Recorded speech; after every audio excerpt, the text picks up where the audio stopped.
आज हम basic organic chemistry start करेंगे, जिसमें हम बेसिक ऑर्गेनिक केमिस्ट्री के विषय में जानेंगे कि ऑर्गेनिक केमिस्ट्री किस प्रकार प्रारंभ हुई और ऑर्गेनिक केमिस्ट्री अस्तित्व में कैसे आ रही है, कैसे उसके मूल क्या है। तो बेसिक से शुरू करते हुए हम लोग आगे तक चलेंगे। पहले इसके इतिहास के बारे में जानें कि ऑर्गेनिक केमिस्ट्री होता है। तो ऑर्गेनिक केमिस्ट्री ग्रीक वर्ड ऑर्गेनिकोस से लिया गया है। तो ऑर्गेनिक केमिस्ट्री में ये जो ऑर्गेनिक शब्द है आपका, ऐसे हम आज बोलचाल की भाषा में जैसे ऑर्गेनिक फार्मिंग, ऑर्गेनिक प्रोडक्ट, ये सब शब्द यूज करते हैं। इसका अर्थ पहले वाले अर्थ से थोड़ा भिन्न है, लेकिन पहले जो शुरुआती तौर पर ऑर्गेनिक शब्द लिया गया था वो ग्रीक वर्ड के ऑर्गेनिक कॉस से लिया गया था, जिसका अर्थ होता था किसी अंग या किसी उपकरण का। ठीक है ना। ऑर्गेनिक कॉस का क्या अर्थ होता था? किसी अंग या किसी उपकरण का, है ना। मतलब ऑर्गेन मतलब अंग होता है। ऑर्गेनिक में अगर बता दें तो ऑर्गेन मतलब क्या होता है? अंग होता है। तो वहां गैन से शब्द लिया गया था, गैनिक। तो दोनों मिला के एक शब्द बनाया गया था। उस समय की बात करते हैं कि ऑर्गेनिक, है ना। तो मूल रूप से लैटिन वर्ड ऑर्गेनिकस से भी लिया जाता है। ये माना जाता है इसका मूल जो है वो लैटिन वर्ड है ऑर्गेनिका। ग्रीक वर्ड तो ऑर्गेनिकोस से भी लिया गया, जिसका अर्थ होता है, और इसका मूल जो है, इसकी जड़ जो है, जहां से ये प्रारंभ हुआ ये वर्ड, वो करते हैं ऑर्गेनिकस से, है ना, से भी जुड़ा हुआ है, और इसका भी अर्थ वही होता है। तो ऑर्गेनिक शब्द का उपयोग पहली बार 17वीं शताब्दी में हुआ था। 17वीं शताब्दी जो ऑर्गेनिक शब्द यूज करने वाले 17वीं शताब्दी में इसका उपयोग हुआ था। और आज जैसे इसका व्यापक तौर पर हम उपयोग करते हैं वो उस समय नहीं किया जाता था। इसका उपयोग जीवित जीवों या उनके अंगों से प्राप्त उत्पादों के लिए किया जाता था। पहले ऑर्गेनिक जब बनी तो उसमें वही हमने बताया आपको, ऑर्गेन मतलब अंग होता है, ऑर्गेनिक मतलब ज्ञान मतलब प्राप्त, तो GAIN ज्ञान मतलब प्राप्त करना। तो ऑर्गेनिक शब्द जो उत्पत्ति हुई थी वो ऐसा था कि ऑर्गेन जो भी पेड़ पौधे या जीव जंतुओं के अंग से अगर कुछ चीज प्राप्त कर रहे हैं तो वो पदार्थ ऑर्गेनिक कहलाता था। और जब उसके अध्ययन का विज्ञान विकसित हुआ तो उसको ऑर्गेनिक केमिस्ट्री और ऑर्गेनिक रसायन के नाम से, मतलब कार्बनिक रसायन के नाम से बताया गया उसको। तो इसका उपयोग जीवित जीवों या उनके अंगों से प्राप्त उत्पादों के लिए किया जाता था। ये ऑर्गेनिक शब्द का उपयोग किसके लिए किया जाता था? जीवित जीवों या उनके अंगों से प्राप्त उत्पादों के लिए किया जाता था। शुरुआती तौर पर जब ऑर्गेनिक शब्द बना तो उसका उपयोग इस टर्म को इंडिकेट करने के लिए किया जाता था, इस पद को इंडिकेट करने के लिए किया जाता था। जैसे एक एग्जांपल देखें, जैसे फॉर्मिका। फॉर्मिका मतलब होता था रेड एंट, लाल चींटी। फॉर्मिका मतलब होता था रेड एंट या लाल चींटी, ठीक है ना। और उससे लाल चींटी से जो अम्ल प्राप्त होता था उसको कहा गया फॉर्मिक एसिड। फॉर्मिक एसिड, लाल चींटी से जो अम्ल प्राप्त हुआ उसका नाम था फॉर्मिक एसिड। कहा है क्योंकि उसका फॉर्मिका से वो मिलता था, फॉर्मिका एंट, तो फॉर्मिका से मिला इसलिए उसका नाम ही रख दिया फॉर्मिक एसिड। आज हम उसको मेथनोइक अम्ल के नाम से जानते हैं, HCOOH, ये मेथनोइक एसिड है। लेकिन प्रारंभ में इसको फॉर्मिका से प्राप्त करने के लिए इसका नाम, जो प्रारंभिक नाम था, वो फॉर्मिक एसिड रख दिया, क्योंकि वो फॉर्मिका अर्थात रेड एंट से प्राप्त होता था। जैसे उसके बाद दूसरा सिट्रस मतलब होता था लेमन लाइक फ्रूट, मतलब वैसे खट्टे फलों की चर्चा जो नींबू के जैसे हैं, उसको सिट्रस फ्रूट कहा जाता। तो सिट्रस फ्रूट से जो पदार्थ लिया गया उस पदार्थ का नाम रख दिया गया सिट्रिक एसिड। यहां देख रहे हैं कि हम लोग प्लांट के जो भाग से जो प्राप्त कर रहे हैं उसका नाम उसी प्लांट के नाम के आधार पर रख दिया जाता है या उसके भाग के आधार पर रख दिया जा रहा है ना। तो प्रारंभिक जो ऑर्गेनिक केमिस्ट्री विकसित हुई वो इस प्रकार से ही विकसित हुई थी, है ना। उसके बाद एसिटम मतलब होता था, लैटिन वर्ड है जिसका नाम विनेगर के लिए एसिटम यूज किया जाता। तो इससे जो प्राप्त हुआ वो हमारा था एसिटिक एसिड। वो एसिटम शब्द से हमने यूज किया था, तो वो एसिटिक एसिड हमारे पास आया था। लैटिन वर्ड था विनेगर, इसका अर्थ होता है विनेगर, विनेगर से एसिटम शब्द था, है ना, तो उससे एसिटिक एसिड प्राप्त हुआ था हमको। इसी तरह यूरिन सोर्स से, उस यूरिन से जो प्राप्त हुआ था तो वो क्या था, यूरिया। यूरिया का मूल स्रोत क्या था, यूरिन। ये सब कौन, और उसी का वुड स्प्रिट यूज होता था, क्योंकि वुड लकड़ी के कास्ट के ऑयल के रूप में या कास्ट के पदार्थ के रसायन के रूप में यूज होता था। उसको अभी हम लोग मेथनॉल कहते हैं, ये अल्कोहल है ना। तो शुरुआती तौर पर से ये कास्ट लकड़ियों के, बंजक आसमान से प्राप्त के लकड़ियों के जो है उसको जलाया जाता था, तो उसमें से ऑयल जैसा कोई पदार्थ उसको गर्म करने पर निकलता था, तो उसको वुड स्प्रिट नाम दिया गया। शुरुआती तौर पर वुड से प्राप्त होता था, इसीलिए उसका नाम भी वुड स्प्रिट है। ये भी एक ऑर्गेनिक कंपाउंड था, क्योंकि ये भी किसी प्लांट के पार्ट से ही लिया गया था, इसीलिए इसका नाम वुड स्प्रिट पड़ा था।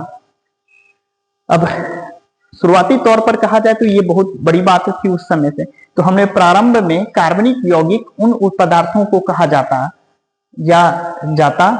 था, उन पदार्थों को कहा जाता था जो किसी जीवित प्राणी या पौधे या उनके अंगों से प्राप्त किए जाते थे। तो कार्बनिक यौगिक क्या होते थे, ऑर्गेनिक कंपाउंड क्या होते थे उसमें, जो भी किसी पदार्थ, जो भी कार्बनिक, जो भी मतलब अंगों से प्राप्त होते थे, चाहे वो जीवित प्राणी के अंग हो या फिर पौधे के अंग हो, उनसे यदि कोई प्राप्त पदार्थ हो जाता था, जैसे यूरिन, पेशाब से प्राणियों से के अंगों से प्राप्त होता है, तो उससे उन्होंने यूरिया नामक पदार्थ प्राप्त किया, तो कहा कि भाई ये उनसे प्राप्त है, इसलिए ऑर्गेनिक है। प्रारंभ में की बात करें तो आज और उसमें अंतर है। आज यदि यूरिया वही अगर जीवित प्राणियों से ही प्राप्त किया जाता, तो सोच के देखा जाए तो कितने पेशाब की जरूरत पड़ती है, और फिर उसको सुखाया जाता, उससे किसी भी तरह निकाला जाता, तो एक लंबा प्रोसेस हो जाता और बहुत ही पेचीदा या जटिल प्रक्रिया हो जाती। आज देखिए, अगर इसीलिए उस समय की बात और इस समय की बात में बहुत अंतर है। वो परिभाषाएं उस समय चलती थी, इसके अध्ययन के विज्ञान को ऑर्गेनिक केमिस्ट्री कहा गया। तो शुरुआती तौर पर कहा जाए कि शुरुआती तौर पर प्रारंभिक में तो कार्बनिक यौगिक उन पदार्थों को कहा जाता था जो किसी जीवित प्राणी या पौधे या उनके अंगों से प्राप्त किए जाते थे, उनको कहा जाता था। और उनके अध्ययन, जब उनके अध्ययन किया गया, उन पदार्थों का अध्ययन किया जाता था जिससे विज्ञान की शाखा में, उसको कहा जाता था ऑर्गेनिक केमिस्ट्री या कार्बनिक रसायन कहा जाता था, है ना। लेकिन ये चीज ज्यादा दिन तक नहीं चली। क्यों? अब इसके पीछे एक कहानी आती है या फिर एक थ्योरी आती है, वाइटल फोर्स थ्योरी, है ना। इसको थोड़ा सा देखें। वाइटल फोर्स थ्योरी क्या है कि 1815 ईस्वी में स्वीडन के एक रसायनज्ञ थे, रसायन के जानकार आदमी बर्जीलियस साहब। ये बर्जीलियस साहब जो थे, इनके अनुसार था कि कार्बनिक यौगिकों को हम प्रयोगशाला में नहीं बना सकते। क्यों? लोगों ने पूछा भाई क्यों नहीं बना सकते हम, तो उन्होंने कहा कि इसके पीछे एक बहुत बड़ी शक्ति काम करती है, पीछे एक अदृश्य शक्ति काम करती है जो इसका निर्माण करती है। मनुष्य इसका निर्माण लेबोरेटरी में नहीं कर सकता। अब ऑब्वियसली जिन चीजों का निर्माण हम लेबोरेटरी में नहीं कर पा रहे हैं, वो प्रकृति बना रही है, प्रकृति में से प्राप्त कर रहे हैं। इसका मतलब कोई ऐसी ताकत है जो मनुष्य की सोच के परे है, ये बात वो कर रहे हैं। इसका उन्होंने एग्जाम्पल उस समय दिया था कि मेथेन जैसे पदार्थ को, अगर देखिए, अगर हमारे पास कोई पदार्थ कार्बन के रूप में है या कार्बनिक कोई पदार्थ है, और यदि वो किसी चीज से रिएक्ट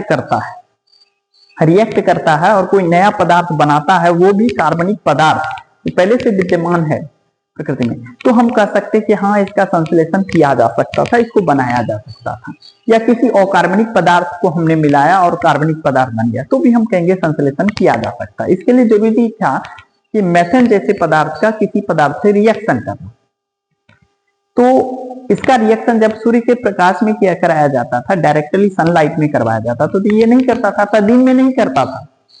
लेकिन रात में क्या होता था, अंधेरे में या बंद कमरे में ये रिएक्शन करता था। तो इनको ऐसा आभास हुआ कि हो न हो ये रात में क्यों प्रक्रिया करती है, तो उस समय थोड़े अंधविश्वासी लोग भी बहुत ज्यादा थे। तो ऐसा माना जाता है, कई लोगों का कहना है कि इस पर अंधविश्वास था ये उन लोगों का, कि कार्बनिक यौगिकों को जो है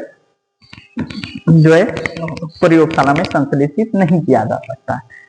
लेकिन जो भी रहा हो उस समय, लेकिन एक बात तो फैक्ट थी कि कार्बनिक यौगिकों पर काम करना जारी था, प्रयास किया गया था।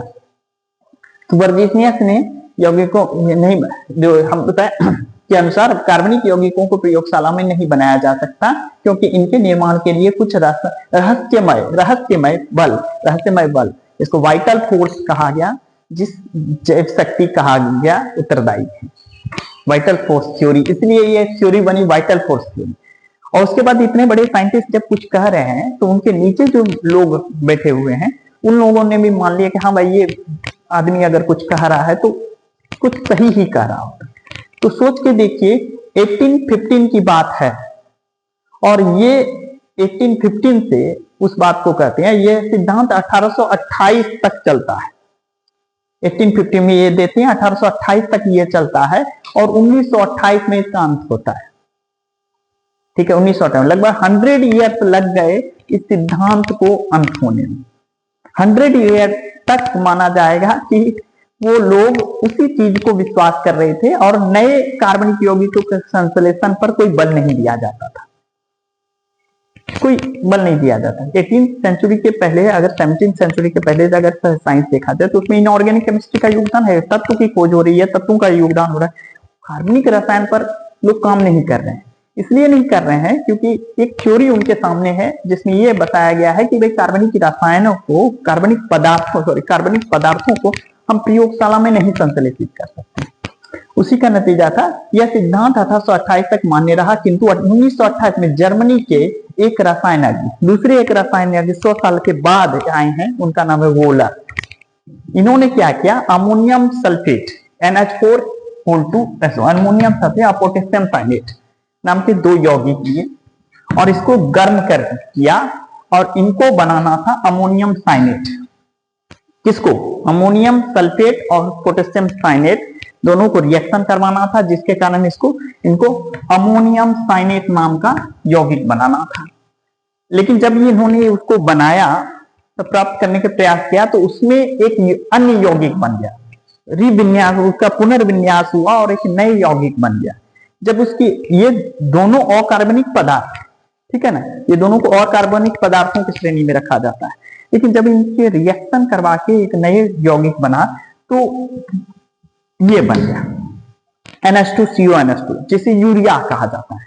और अभी इससे पीछे हमने पढ़ा था कि यूरिया कहां से आता था, यूरिन, उसका मूल स्रोत क्या था, यूरिन। और यूरिन कहां है, यूरिन से कहां से बनता है, तो यूरिन बनता है एनिमल के ऑर्गन, एनिमल के ऑर्गन से बनता है, अंग में बनता है ना। तो वो उसे तो संश्लेषित नहीं किया जा सकता, लेकिन वो संश्लेषित हो गया। यदि संश्लेषित हो जाता है तो इसका मतलब है लेबोरेटरी में, पहले तो यकीन नहीं हुआ, तो उन्होंने क्या किया कि उन्होंने अपने सीनियर वैज्ञानिक उस समय जो विद्यमान थे उनको दिखाया, सबने यकीन नहीं किया, फिर उन लोगों ने भी बना के देखा तो रियली में ये बनता है। और इस प्रकार उनके द्वारा जो बर्जीलियस के द्वारा जो कहा गया था उस सिद्धांत का अंत हो गया। फिर और भी लोग आते हैं और वो अलग अलग तरह के संश्लेषण करते हैं, है ना। थोड़ा देख लिया जाए, फिर हम लोग आगे बढ़ेंगे।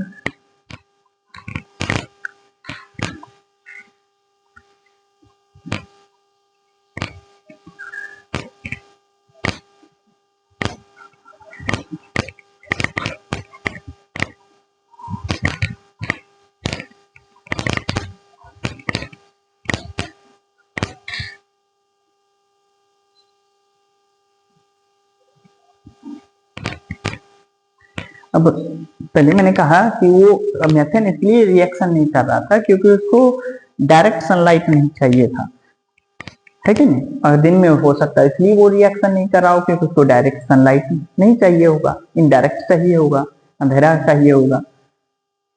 तो अगर बर्जीलियस की थ्योरी अंत होती है और वोलर साहब यूरिया का संश्लेषण करते हैं, तो इससे और वैज्ञानिकों को बल मिला कि नहीं, इसका मतलब है कार्बनिक यौगिकों को जो है प्रयोगशाला में भी संश्लेषित किया जा सकता है। उसके जस्ट बाद उससे उत्साहित होकर कोल्बे ने 1845 ईस्वी, 1828 ईस्वी में उन्होंने यूरिया का संश्लेषण किया था वोलर साहब ने, और इन्होंने 1845 ईस्वी में एसिटिक अम्ल का संश्लेषण कर दिया, लेबोरेटरी में संश्लेषण कर दिया। इसे विनेगर से पहले एसिटम विनेगर से लिया जाता था, फिर एसिटिक एसिड का संश्लेषण कर दिया प्रयोगशाला में। तथा 1856 ईस्वी में बार्थेलोट ने मेथेन का भी संश्लेषण कर दिया। अभी तक मेथेन जो थी वो पंख गैस जो है प्रकृति में या कोयले की खदान से निकाला जाता, तो उसी से माना जाता था, लेकिन इन्होंने संश्लेषित कर दिया, बार्थेलोट का संश्लेषण किया। और इस तरह से उनकी जो वाइटल फोर्स थ्योरी थी, जैव शक्ति का सिद्धांत था, उसको धक्का पहुंचा और वो समाप्त कर दिया गया, उसे त्याग दिया गया। तो आधुनिक परिभाषा क्या बनी होगी तब? तो आधुनिक परिभाषा है कि कार्बनिक यौगिक हाइड्रोकार्बन और उनके व्युत्पन्न होते हैं। हाइड्रोकार्बन मतलब हाइड्रोजन और कार्बन से बने यौगिक, है ना, और उनके व्युत्पन्न मतलब उनसे ही जुड़े, उनके जैसे ही दिखने वाले यौगिक होते हैं, उनसे ही बने। और विज्ञान की वह शाखा जो हाइड्रोकार्बन और उनके व्युत्पन्न के अध्ययन से संबंधित है, उसे कार्बनिक रसायन कहलाती है ना। तो जो शाखा अब इससे हाइड्रोकार्बन का जिसमें अध्ययन करते हैं उनके व्युत्पन्न, उनको कहा जाता है, क्या कहा जाता है? कार्बनिक रसायन। ये आधुनिक हो गई। वो पुरानी परिभाषा हमने बताया कि वो उस समय वो मानते थे, लेकिन ये ही सत्य नहीं है अभी, क्योंकि कार्बनिक यौगिक को हम संश्लेषित करते हैं, तो वो तब किया गया था जब संश्लेषित नहीं कर पाते, और ये परिभाषा है जब हम संश्लेषित कर पाते हैं, इसलिए आधुनिक परिभाषा इस प्रकार दी गई। ठीक है, आज इतना ही, नेक्स्ट डे।